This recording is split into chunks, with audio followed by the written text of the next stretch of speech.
Hello students, welcome back to Elite Tutors. चलिए इस video में हम स्टार्ट करेंगे एक्सरसाइज 2.2 और इसमें हम देखेंगे क्वेश्चन नंबर 1 से लेकर 3, क्वेश्चन नंबर 1, क्वेश्चन नंबर 2 और क्वेश्चन नंबर 3। तो चलिए शुरू करते हैं। सबसे पहला जो क्वेश्चन है वो देखते हैं। तो फर्स्ट क्वेश्चन क्या लिखा है कि if 2 sin A is equal to 1 which is equal to √2 cos B। मतलब ये कंडीशन दिया कि अगर ये कंडीशन है एंड उसमें फिर क्या बोला कि ए जो एंगल है वो ग्रेटर है π/2, मतलब 180/2 मतलब 90। π/2 आप जानते हो 90 है, तो वो एंगल ए जो है वो 90 से बड़ा रहेगा और 180 से छोटा रहेगा। एंगल ए के लिए बोला जा रहा है। तो अगर कोई एंगल 90 से बड़ा है और 180 से छोटा है तो आप जानते हो कि वो सेकेंड क्वाड्रेंट में आएगा। आपको मैं बताऊंगा। फिर साइन के साथ ए एंगल है लेकिन कॉस के साथ ए एंगल नहीं होके बी एंगल है, मतलब एंगल दोनों के डिफरेंट है। फिर बी के लिए क्या बोला है कि जो बी एंगल है वो 3π/2, π/2 90 हो रहा है तो 90 × 3 270, तो 270 से बड़ा रहेगा और 180 × 2 360, 360 से छोटा रहेगा। तो 270 से बड़ा और 360 से छोटा थर्ड क्वाड्रेंट, 270 से बड़ा 360 से छोटा फोर्थ क्वाड्रेंट। तो एंगल बी जो है वो फोर्थ क्वाड्रेंट में आ रहा है और एंगल ए जो है वो सेकंड क्वाड्रेंट में आ रहा है। इतना कंडीशन देने के बाद, और ये क्यों दिया जाता है ताकि आप दो वैल्यूज जो मिलता है आपको पॉजिटिव और नेगेटिव उसमें से कोई एक वैल्यू आप लो। तो इतना देने के बाद आपसे बोला कि then find the value of ये tan A + tan B upon cos A - cos B। तो जो आपको फाइंड आउट करना है अगर उसको आप ध्यान से देखोगे तो आपको tan A की ज़रूरत है। आपके पास यहाँ पे tan A कहीं दिखाई नहीं दे रहा है। cos A की ज़रूरत है, वो भी आपको नहीं दिख रहा है। tan B की ज़रूरत है, वो भी आपको नहीं दिख रहा है। cos B लगेगा जो है यहाँ पे, जिसको आप फाइंड आउट कर सकते हो। कैसे फाइंड आउट करेंगे मैं आपको बता रहा हूँ। चलिए हमने सॉल्यूशन लिखा। आपको tan A चाहिए, A एंगल के लिए आपको tan A और cos A चाहिए। तो यहाँ पे जो A है वो साइन के साथ है, तो हम क्या कर सकते हैं। देखिए इसका मीनिंग क्या है कि 2 sin A is equal to 1 और 2 sin A is equal to √2 cos B। तो ऐसा नहीं करेंगे। हम क्या करेंगे, साइन A इक्वल्स टू 1 को कंडीशन लेके साइन A का वैल्यू डिफाइन करेंगे और उसके बाद सेकेंड टाइम में √2 cos B को 1 के साथ इक्वल लिख के उसका वैल्यू डिफाइन करेंगे। अगर ये तीन चीज़ इक्वल है तो आपकी मर्जी, चाहे जो दो ले सकते हो। तो हम लोग ये दोनों लेंगे। हम लोग क्या लिखेंगे यहाँ पे, हाँ एक चीज़ और है कि इसमें से आपको फॉर्मूले का यूज़ करना पड़ेगा जो हमने 10th स्टैंडर्ड में किया था। यहाँ पे ये यूज़ करने वाले हैं sin² θ + cos² θ। तो हम लोग ये लिखेंगे, हम लोग लिखेंगे कि 2 sin A is equal to 1। तो अब क्या करेंगे, साइन A का वैल्यू फाइंड करेंगे। तो 2 को यहाँ पे अगर भेजेंगे तो डिवाइड हो जाएगा। तो sine A which is equal to 1 था और ये 2 यहाँ पे आया तो sine A which is equal to 1/2 हो जा रहा है। तो आपको साइन A मिला, लेकिन आपको जो प्रूव करना है वहाँ पे साइन A का वैल्यू कहीं पे लगने वाला नहीं है, cos A का लगेगा। तो अगर आपके पास साइन A है, अगर आपके पास साइन थीटा है तो आप cos थीटा निकाल सकते हो। तो आप ये फॉर्मूला अप्लाई करोगे यहाँ पे और लिखोगे sin² A + cos² A is equal to 1। Therefore क्या होगा, अगर आपको cos² A का वैल्यू चाहिए तो sin² A को वहाँ पे भेजोगे जो 1 के साथ माइनस हो जाएगा। तो आप लिखोगे therefore cos² A is equal to 1 - sin² A। 1 आपका 1 रहेगा लेकिन साइन A आपके पास 1/2 है, तो sin² A आपको मिल जाएगा 1/2 का स्क्वायर। तो 1 का स्क्वायर 2 का स्क्वायर अगर आप दोनों करोगे तो विच इज़ इक्वल टू 1 - 1 का स्क्वायर 1 रहेगा, 2 का स्क्वायर 4 बन जाएगा, तो 1/4 हो जाएगा। फिर इसको कैसे सॉल्व करते हैं आप जानते हो। 4 1 = 4 -1 कर दीजिए 3, 4 1 = 4 -1 3, 3/4 हो जाएगा इसका आंसर। तो हम लिखेंगे कि देयरफॉर cos² का वैल्यू आपको क्या मिलेगा यहाँ पे 3/4। ये तो cos² का है, आपको cos² A नहीं चाहिए, cos चाहिए, तो ये स्क्वायर हटाना पड़ेगा, स्क्वायर रूट लेना पड़ेगा। तो cos A का वैल्यू आपको प्लस और माइनस में क्या मिलेगा, √3 का स्क्वायर रूट नहीं है तो 3 का स्क्वायर रूट नहीं है तो वो √3 रहेगा। 4 का स्क्वायर रूट है 2, 2 2 = 4, तो आपको प्लस और माइनस में √3/2 मिलेगा।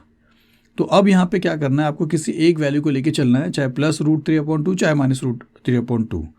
तो वो डिसाइड करता है ये वाला एंगल, क्योंकि आपने एंगल A के लिए सॉल्व किया है। एंगल A जो है वो 90 से बड़ा है और 180 से छोटा है, तो आप ऐसा बोलोगे कि but angle A lies in the second quadrant. कैसे, क्योंकि 90 से बड़ा और 180 से छोटा, 90 से बड़ा 180 से छोटा तो सेकेंड क्वाड्रेंट में आएगा।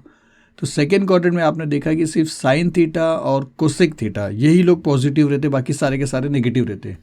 तो आपने तो कोसेक थीटा थोड़ी निकाला, आपने साइन थीटा थोड़ी निकाला, आपने तो कॉस निकाला, तो इसका मतलब कॉस नेगेटिव रहेगा क्योंकि साइन और कोसेक ही पॉजिटिव रहेगा। तो आपको इनमें से माइनस वाला वैल्यू लेके चलना पड़ेगा। तो आप यहाँ पे लिखोगे देयरफॉर cos A जो है वो हम लेंगे -√3/2। तो आपको अभी इतने में से cos A मिल गया स्टूडेंट्स। साइन ए जो आपने यहाँ पे निकाला है उसकी ज़रूरत तो यहाँ पे नहीं है, कॉस ए आपने फाइंड आउट कर लिया। अब चलते हैं टेन ए की तरफ। तो टेन ए कैसा निकालोगे, आप एक फॉर्मूला जानते हो टेन ए का, sine theta upon cos theta. तो टेन ए का फॉर्मूला क्या बनेगा, sign A upon cos A. Sign ए यहाँ पे आपने 1/2 हाफ है, कॉस ए माइनस √3/2 है। तो इसके प्लेस पे ये लिखेंगे और इसके प्लेस पे ये लिखेंगे, तो विच इज़ इक्वल टू ये हो जाएगा, देखिए 1/2 साइन ए का वैल्यू माइनस √3/2 कॉस ए का वैल्यू, जिसमें अगर आप देखोगे ना स्टूडेंट्स तो ये 2 कैंसिल हो जाएगा, तो बचेगा क्या 1/-√3 या -1/√3। तो आप यहाँ पे लिखोगे which is equal to therefore tan a which is equal to -1/√3, 2 cancel -1/√3। तो देखिए अब आपको tan a मिल गया, आपको cos a मिल गया, और अब a नहीं है, अब tan b चाहिए और cos b, जो b से आपको निकालना पड़ेगा। तो अब हम क्या करेंगे, इसको लेंगे, जिससे पहले हमने 2 sin a is equal to 1 लिया था, अब लिखेंगे √2 cos b is equal to 1। तो हम यहाँ पे ऐसा लिखेंगे कि √2 cos b इक्वल्स टू 1। फिर √2 को अगर वहाँ पे भेजेंगे तो cos b का वैल्यू 1/√2 मिलेगा, और cos b आपको लगने वाला है, देखिए यहाँ पे, तो cos b भी आपको मिल गया। अब tan b आपको फाइंड आउट करना है, लेकिन अगर आपके पास cos b है और आपको tan फाइंड आउट करना है, तो tan तो निकलता है साइन अपॉन cos के फॉर्मूले से। तो cos आपके पास है, तो जब तक आप साइन नहीं निकालोगे तब तक आप tan नहीं निकाल पाओगे। देखिए हमने ए एंगल के लिए इतना काम किया है, अब आपको बी एंगल के लिए यही सारा चीज़ करना है। तो हम यहाँ पे क्या करेंगे, ये वाला फॉर्मूला फिर से लिखेंगे, हम लिखेंगे कि साइन स्क्वायर बी, इस बार बी रहेगा क्योंकि अपना एंगल चेंज हो रहा है। तो sine square B plus cos square B is equal to 1, therefore cos B आपके पास है तो आपको साइन का चाहिए, तो sine square B which is equal to 1 minus cos square B. तो कॉस बी 1/√2 है, तो आपको मिलेगा 1 माइनस 1/√2 का स्क्वायर। तो 1 का स्क्वायर 1 हो जाएगा और √2 का स्क्वायर 2 बन जाएगा, तो आप लिखोगे 1 माइनस 1/2। फिर इसको सॉल्व करो तो 2 1 ज़ा 2 माइनस 1/2। तो साइन स्क्वायर भी आपको क्या मिलेगा, साइन स्क्वायर भी आपको मिलता है 1/2। तो साइन स्क्वायर बी है, आपको साइन स्क्वायर बी नहीं चाहिए, आपको tan b के लिए साइन बी चाहिए। तो आप लिखो देयरफॉर साइन बी क्या रहेगा, रूट रहेगा इसका, तो प्लस और माइनस 1/√2। 1 का स्क्वायर रूट 1, 2 का स्क्वायर रूट तो √2 हो गया। फिर से वही कंडीशन है कि इसमें से एक वैल्यू लेना, या तो पॉजिटिव या तो नेगेटिव। तो b के लिए लोग ने क्या बोला है कि b जो है वो 270 से ग्रेटर है और 360 से स्मॉलर है, मतलब ये 4th क्वाड्रेंट में आएगा। तो हम यहाँ पे लिखेंगे कि but b lies in the 4th quadrant, क्योंकि आप देख रहे हो कि 270 से ग्रेटर और 360 से स्मॉलर यहाँ पे आएगा। और यहाँ पे आपने क्या देखा कि cos थीटा और sec थीटा, क्योंकि आपने देखा था स्टार्टिंग की वीडियो में, तो cos थीटा और sec थीटा यही लोग पॉजिटिव रहेंगे, बाकी सारे के सारे नेगेटिव रहेंगे। तो हमको तो साइन b मिल रहा है, मतलब ये नेगेटिव रहेगा। तो हम यहाँ पे लिखेंगे देयरफॉर साइन b जो है वो नेगेटिव वैल्यू रहेगा -1/√2। अब साइन b का जो वैल्यू है वो यहाँ पे लगने वाला तो नहीं है, तो साइन b के हेल्प से हम क्या करेंगे, tan b फाइंड आउट करेंगे। तो अब ये वाला फॉर्म लिखेंगे कि tan b is equal to sine b upon cos b। तो साइन b अभी आपने निकाला -1/√2, कॉस b आपने यहाँ पे पहले से निकाला था 1/√2। तो आप यहाँ पे क्या लिखोगे, which is equal to -1/√2 upon 1/√2। √2 cancel होगा, 1 1 ज़ा 1 1 1 ज़ा 1 -1 आएगा। तो आपको tan b क्या मिलता है, -1। तो अभी तक हमने स्टूडेंट्स क्या किया, ये स्क्रीन पे हमने ये एक एक करके सारे के सारे वैल्यूज़ यहाँ पे निकाल दिए। अब जो वैल्यूज़ इसमें लगने वाले हैं वो वैल्यूज़ को हम यहाँ पे लिखते हैं एक बार अलग से, और आगे की स्क्रीन पे हम क्या करेंगे, इसके वैल्यूज़ को फाइंड आउट करेंगे। तो चलिए फिर हम क्या करते हैं, जो वैल्यूज़ लगेगा, जैसे tan a आपको लगेगा, tan a का वैल्यू हमने निकाला था ऑलरेडी -1/√3। cos a का वैल्यू या tan b का वैल्यू अगर आप देखोगे तो वो भी आपने देखा -1। cos a का वैल्यू -√3/2 है, और cos b का वैल्यू आपको मिलता है 1/√2। और अब आपको इसका वैल्यू आपको फाइंड आउट करना है। तो सपोज हमने यहाँ पे लिखा देयरफॉर, जो आपको फाइंड आउट करना है कि tan a plus tan b upon cos a minus cos b is equal to, अब क्या करेंगे हम क्या करेंगे, वैल्यूज़ लिखेंगे। tan a के प्लेस पे लिखेंगे -1/√3, तो हम यहाँ पे लिखेंगे -1/√3। फिर यहाँ पे प्लस है तो आप लिखोगे प्लस, फिर tan b है, tan b -1 है, तो आप यहाँ पे लिखोगे -1। तो ये हमने क्या किया, दोनों का वैल्यूज़ यहाँ पे लिख दिया। cos a आपको मिला है -√3/2, यहाँ पे आप लिखोगे -√3/2। फिर यहाँ पे माइनस है, आप लिखोगे यहाँ पे माइनस। फिर cos b है, cos b 1/√2 है, तो आप यहाँ पे लिखोगे 1/√2। अब इसको सॉल्व कैसे करेंगे ये इंपॉर्टेंट है स्टूडेंट्स, तो चलिए मैं आपको बता रहा हूँ। तो हमने सपोज किया यहाँ पे इक्वल का साइन लिया, फर्स्ट ऑफ ऑल इसको सॉल्व करेंगे। ये -1/√3 को एज इट इज़ लिखते हैं -1/√3। यहाँ पे साइन को मल्टीप्लाई कर लेते हैं, प्लस इंटू माइनस माइनस हो जाएगा और ऊपर आएगा यहाँ पे 1, फिर द होल अपॉन, तो ये चीज़ भी हम ऐसी लिख देते हैं -√3/2 माइनस, इसको क्या करेंगे देखिए, ये जो 1/√2 है इसमें से ये √2 को रैशनलाइज करेंगे, मतलब √2 हटाएंगे, ये जो इरेशनल पार्ट इसको रैशनल बनाएंगे। तो √2 को हटाने के लिए √2 से मल्टीप्लाई करना पड़ेगा डिनोमिनेटर को और √2 से ही मल्टीप्लाई करना पड़ेगा न्यूमरेटर को। थोड़ा सा स्टेप जाएगा स्टूडेंट्स, लेकिन आप समझिए।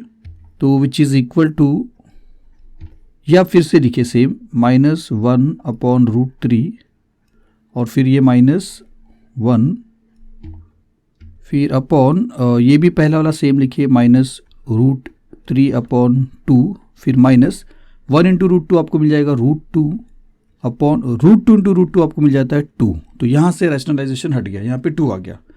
अब इसको क्या करेंगे देखिए, दोनों का डिनोमिनेटर सेम है तो आप इसको 1 टाइम लिख के ऊपर एज इट इज़ लिखोगे और इसको भी सेम हम लिख रहे हैं यहाँ पे। तो हम यहाँ पे इसको ऐसा लिखते हैं विच इज़ इक्वल टू -1/√3 को फिर से लिख रहे हैं सेम टू सेम -1/√3, फिर ये -1 को भी हम एज इट इज़ लिख रहे हैं।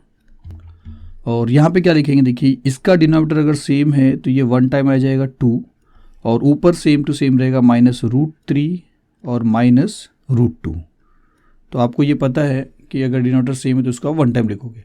अब देखिए इन दोनों के बीच में डिवीजन का साइन है तो मैं ऐसा लिख सकता हूँ which is equal to minus, हाँ इसको आप सॉल्व कर सकते हो। देखिए अब इसको सॉल्व कर रहे हैं, या चलिए एक स्टेप पहले अगर इसको सॉल्व करते तो क्या होता है, ये देखिए ऐसा होएगा, -1 को इसके डिनोमिनेटर वाले 1 से मल्टीप्लाई करेंगे तो आपको मिलेगा -1, फिर ये वाला माइनस, फिर 1 को √3 से मल्टीप्लाई करेंगे तो आपको मिलेगा √3, फिर अपॉन आपको √3 1 से आपको मिलेगा √3। तो ये ऐसा मिल जाएगा। तो ये यहाँ पे सपोज हमने सॉल्व किया। अब इन दोनों के बीच में डिवीजन का साइन है तो अगर मैं यहाँ पे डिवीजन का साइन लिखता हूँ और इक्वल के साइन को सपोज यहाँ पे लिख देता हूँ, तो ये चीज़ यहाँ पे रहेगा -1 -√3 अपॉन √3 डिवाइड बाय -3 -√2 अपॉन 2। और जैसे आप क्या करोगे, डिवीजन के साइन को मल्टीप्लिकेशन में चेंज करोगे, ये तो चीज़ सेम रहेगा, ये तो रहेगा -1 -√3 अपॉन √3, लेकिन हाँ ये रेसिप्रोकल हो जाएगा, ये जो ये अपॉन ये दिख रहा है तो ये अब 2 अपॉन -√3 -√2 बन जाएगा। और जब भी मल्टीप्लिकेशन होता है तो आप जानते हो कि इसको इससे मल्टीप्लाई करना है और इसको इससे मल्टीप्लाई करना है।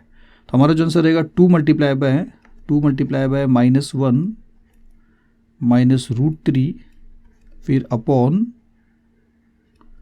√3 मल्टीप्लाई बाय -√3 -√2। अब देखिए अगर यहाँ पे आप ना माइनस साइन कॉमन लेते हो बाहर तो -2 यहाँ पे हो जाएगा और यहाँ पे हो जाएगा -1 का +1, और माइनस साइन लिया है तो ये वाला माइनस चेंज होकर प्लस हो जाएगा और ये रहेगा √3। क्योंकि देखिए अगर आप ओपन करोगे माइनस इंटू 1 तो -1 हो जाएगा और माइनस इंटू प्लस √3 -√3 हो जाएगा, तो वापस से यही चीज़ मिल जाएगा। और वही चीज़ अगर नीचे भी आप कॉमन लेते हो माइनस को यहाँ पे इनमें से, तो यहाँ पे √3 है और यहाँ पे बचेगा -√3 बन जाएगा +√3 और -√2 बन जाएगा +√2, क्योंकि आपने माइनस कॉमन लिया है। अब क्या कर सकते हो, दोनों माइनस आप कैंसिल कर सकते हो, तो आपको जो फाइनल आंसर मिलेगा वो ये मिलेगा 2 multiply bye 1 +√3 upon √3 multiply by √3 +√2। तो ये आपका फाइनल आंसर रहेगा स्टूडेंट्स, जो आपको लिखना है। तो चलिए आपका फर्स्ट क्वेश्चन यहाँ पे फिनिश होता है। सेकंड क्वेश्चन देखते हैं। तो सेकंड क्वेश्चन क्या लिखा है कि इफ़ ये कंडीशन दिया है कि sin a/3 is equal to sin b/4 and which is equal to 1/5। फिर बोला कि एंड एंगल ए और B are angles in the second quadrant. तो यहाँ पे डायरेक्टली बोला कि सेकेंड क्वाड्रेंट में एंगल ए और एंगल बी है, देन प्रूव द फॉलोइंग, मतलब ये प्रूव करना है। तो लेफ्ट हैंड साइड का जो भी वैल्यू आपको मिलेगा वो मिलना क्या चाहिए, -5, ये आपको प्रूव करना है। तो आपको cos a की ज़रूरत पड़ेगी, यहाँ पे नहीं है, sin a है, तो sin a के हेल्प से cos a निकालोगे। आपको cos b की ज़रूरत पड़ेगी, तो ये वाला रेशियो लेना पड़ेगा क्योंकि b वाला एंगल यहाँ पे है, तो आपको cos b का वैल्यू निकालना पड़ेगा। वैल्यूज़ को सब्स्टिट्यूट करके फिर आपको वैल्यूज़ निकालना पड़ेगा। यहाँ पे tan a tan b नहीं है स्टूडेंट्स, तो सिर्फ cos और sin आपको यहाँ पे sin और दिया है, cos आपको फाइंड करना है। तो कैसे करेंगे देखिए, चलिए शुरू करते हैं। पहले सॉल्यूशन लिखा और पहले ना ये रेशियो और ये रेशियो लिख सकते हैं, हम कोई भी दो लिख सकते हैं, ये दोनों को लिखने से फ़ायदा है। तो हम लिखेंगे sine A upon sine A upon 3 is equal to 1/5।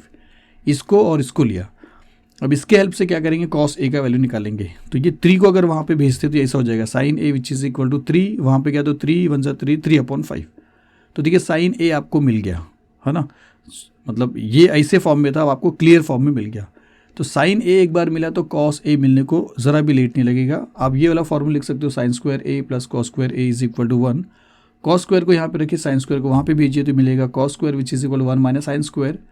Sign A आपके पास 3/5 है तो आपको मिलेगा 1 माइनस 3/5 का स्क्वायर। 3 का स्क्वायर 9, 5 का स्क्वायर 25, तो आपको मिलेगा 1 माइनस 9/25। इसको कैसे सॉल्व करोगे, 25 1 जा 25, 25 माइनस 9 16, 16/25। तो कॉस स्क्वायर ए जो है आपको मिलेगा 16/25, लेकिन कॉस स्क्वायर ए नीचे आपको कॉस चाहिए, तो आप लिखोगे देयरफॉर कॉस ए जो है 4 4 जा 16, 5 5 जा 25, तो प्लस और माइनस 4/5 बनेगा, जिसमें से एक वैल्यू आपको लेना या तो प्लस वाला या तो माइनस में। लेकिन आपको यहाँ पे साफ साफ बोला है कि दोनों एंगल जो है वो सेकेंड क्वाड्रेंट में है, तो आप यहाँ पे ऐसा बोलोगे कि बट एंगल ए या A lies in the second quadrant. तो सेकेंड क्वाड्रेंट फिर से इधर आ जाओ, सेकेंड क्वाड्रेंट में साइन थीटा और कोसेक थीटा, बस यही लोग पॉजिटिव रहेंगे, बाकी सारे के सारे नेगेटिव है।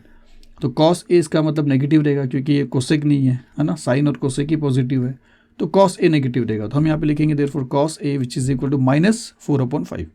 तो देखिए कॉस ए आपको मिल गया, sine A upon 3 equals to 1/5 की मदद से आपको कॉस ए मिला। तो sine B upon 4 equals to 1/5 की मदद से हेल्प से आपको कॉस बी भी मिल जाएगा। यहाँ पे tan ए आपको फाइंड आउट करने की ज़रूरत नहीं है।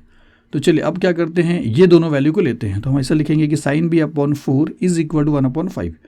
4 को यहाँ पे भेजेंगे तो sine B which is equal to 4/5 हो जाएगा। फिर फॉर्मूला यही आ जाएगा वापस से, हम लिखेंगे sine square B plus cos square B equals to 1। Sine इस बार आपके पास है, कॉस नहीं है, तो कॉस को उधर भेजो, तो यहाँ पे क्या बचेगा, हाँ चलिए साइन आपके पास है, साइन यहाँ पे है तो आपको साइन को यहाँ पे रखना है 1 मिनट। साइन का वैल्यू आपके पास है तो साइन को वहाँ पे भेजिए, कॉस रखिए क्योंकि कॉस आपको चाहिए। तो cos square B equals to 1 minus sine square B.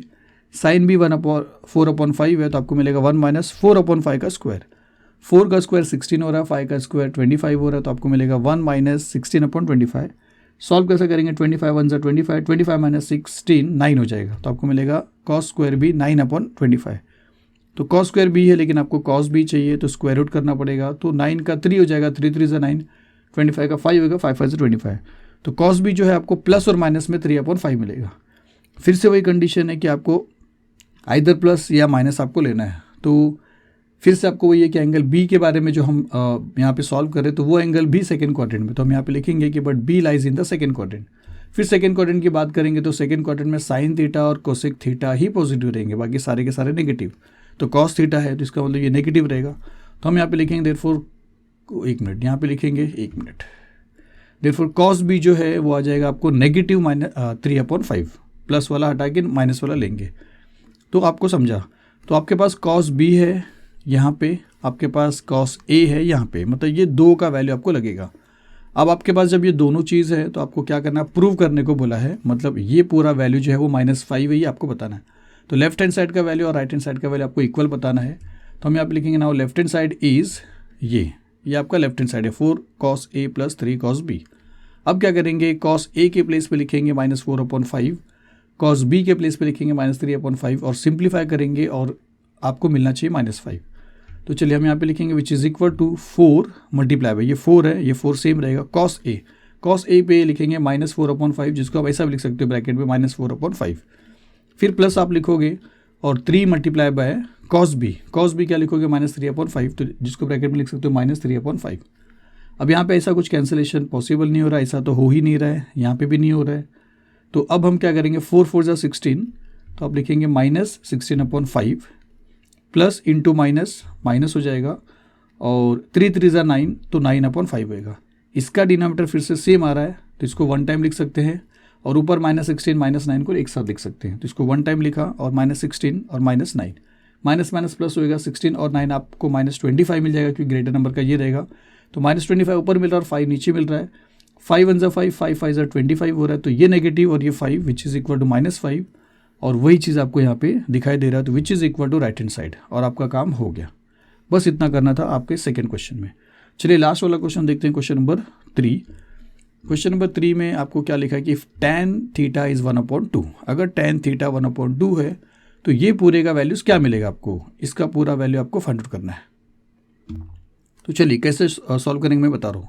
Suppose करें हमने क्वेश्चन लिखा कि 2 sin theta plus cos theta upon 4 cos theta plus 3 sin theta, ये क्वेश्चन लिखा।